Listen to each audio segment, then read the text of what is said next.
जंगल में बारिश बंद होने के बाद अच्छी धूप निकली थी। हिरन अच्छी धूप का आनंद उठाने के लिए अपने घर से कुछ दूर चला ही था कि तभी उसे रास्ते में एक बहुत सुंदर मुर्गी दिखाई दी। हिरन उस मुर्गी को देखकर बुरी तरह से चौंक पड़ा और दौड़ता हुआ उसके पास जाकर बोला, तुम तो इस जंगल की मालूम नहीं पड़ती। मैंने तुम्हारी जैसी सुंदर मुर्गी अपने जंगल में तो नहीं देखी।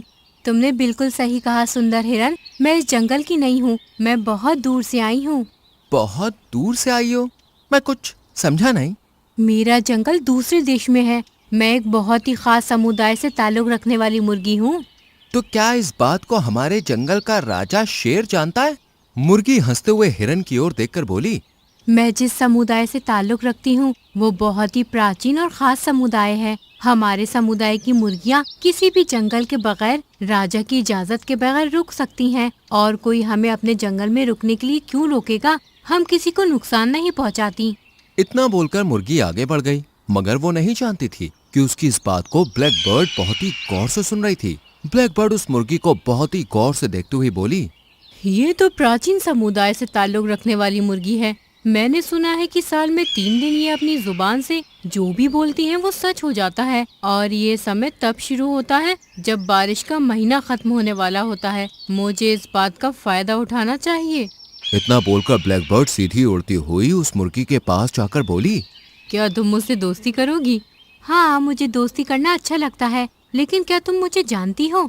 नहीं, मैं तुम्हें पर्सनली तो नहीं जानती, लेकिन इतना मैं जानती हूँ कि तुम बहुत ही खास समुदाय से ताल्लुक रखने वाली हो। तुम जिस समुदाय से हो उस समुदाय की इज्जत जंगल का हर राजा करता है और तुम कभी किसी को नुकसान नहीं पहुँचाती। ये सुनकर मुर्गी खुश हो गई। तुम तो मेरे बारे में बहुत कुछ जानती हो।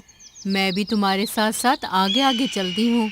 मुर्गी ब्लैकबर्ड के संग कुछ दूर चली ही थी कि तभी वहाँ पर रानू चिड़िया आ गई और उस मुर्गी की ओर देखकर बोली, तुम्हें इस ब्लैक बर्ड की बातों में नहीं आना चाहिए। शायद इसने तुम्हें पूरी बात नहीं बताई।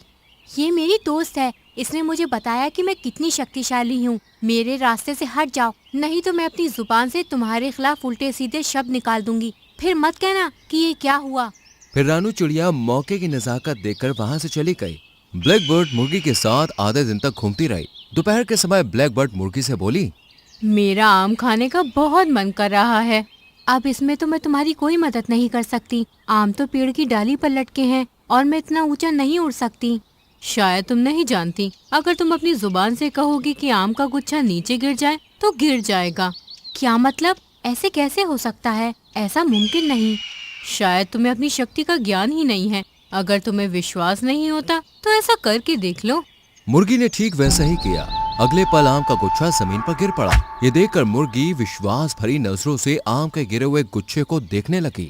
शायद तुम्हारे समुदाय और परिवार लोगों ने तुम्हें बताया नहीं कि तुम मुर्गियों में एक बहुत सी खास शक्ति होती है। तुम जो बोलती हो वो सच हो जाता है और उसके बावजूद भी तुम सबसे कमजोर प्राणी हो, जबकि जंगल का सबसे ताकतवर प्राणी तुम्हारी समुदाय की मुर्गियों को माना जाना चाहिए।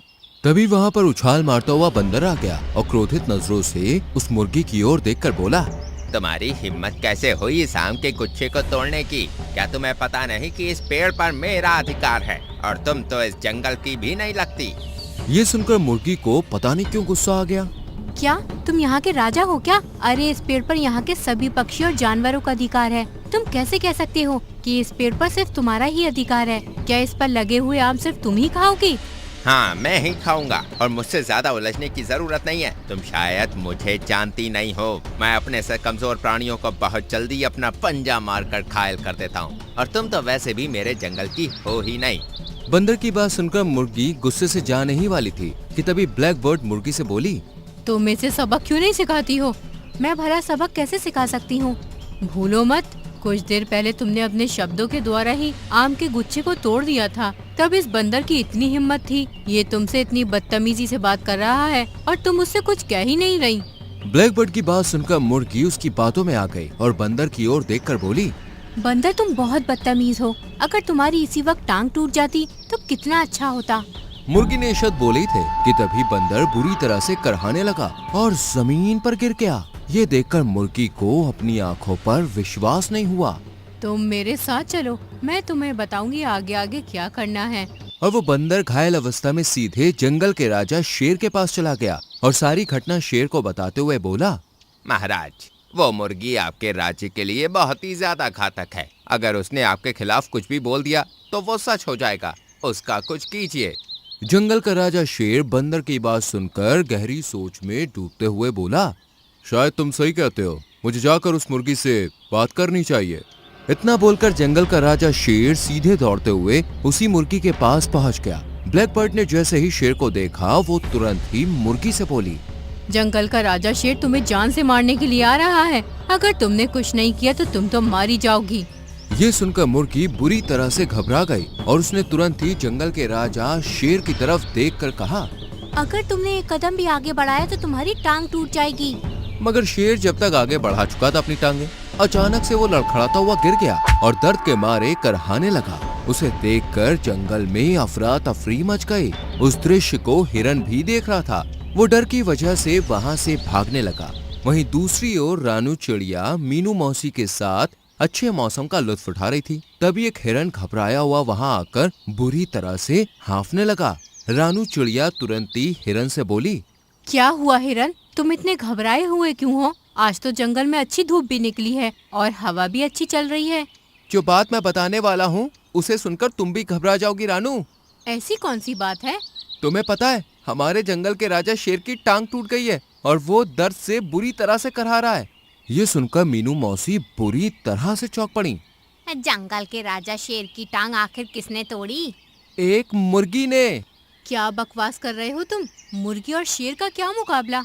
यही तो रहस्य है रानू चिड़िया। अपनी जान बचाना चाहती हो तो तुम भी इस जंगल को छोड़कर चली जाओ, नहीं तो वो मुर्गी तुम्हें भी नहीं छोड़ेगी। इतना बोलकर हिरन वहाँ से भाग गया। रानू चिड़िया गहरी सोच में डूबती हुई मीनू मौसी से बोली, मुझे अब थोड़ा थोड़ा समझ आ गया है। लगता है मुझे कुछ करना ही पड़ेगा, नहीं तो उस मुर्गी की जान खतरे में पड़ जाएगी। वहीं दूसरी ओर जंगल का राजा शेर क्रोध भरी नजरों से मुर्गी को देखने लगा। तभी ब्लैक बर्ड मुर्गी से बोली, जंगल के राजा शेर को जिंदा छोड़ना मूर्खता होगी। मुर्गी अपनी जुबान से जल्दी से शब्द निकालो कि जंगल का राजा शेर यहीं मर जाए। तभी वहाँ पर रानू चिड़िया मौसी के साथ उड़ती हुई आई और मुर्गी की ओर देखकर बोली, ऐसा भूल कर भी मत करना मुर्गी। तुम शायद नहीं जानती कि ब्लैक बर्ड तुम्हारी ताकत का नाजायज फायदा उठा रही है। ये तुम्हारी दोस्त नहीं बल्कि दुश्मन है। हमारे जंगल के राजा शेर तो तुम्हारे समुदाय के लोगों का बहुत सम्मान करते हैं। अगर ऐसी बात है तो फिर ये मुझे जान से मारने के लिए क्यों आ रहे थे?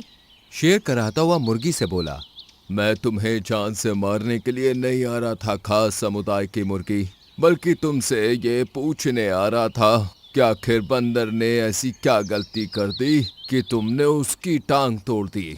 देखा, मुझे तुम पर पूरा विश्वास है कि ये गलतफहमी भी ब्लैक बर्ड ने तुम्हारे मन में भरी होगी। शायद तुम्हारे परिवार वालों ने तुम्हें इसलिए तुम्हारी ताकत के बारे में नहीं बताया होगा कि तुम्हारे अंदर अभी वो समझदारी ही नहीं है। मैं तुम्हारे समुदाय के बारे में जानती हूँ। ये ताकत साल में सिर्फ 3 दिन तुम्हारे अंदर रहती है। मान लो कि अगर तुम जंगल के राजा शेर को नुकसान पहुँचाने में कामयाब हो भी गयी तो 3 दिन बाद तुम साधारण मुर्गी बन जाओगी।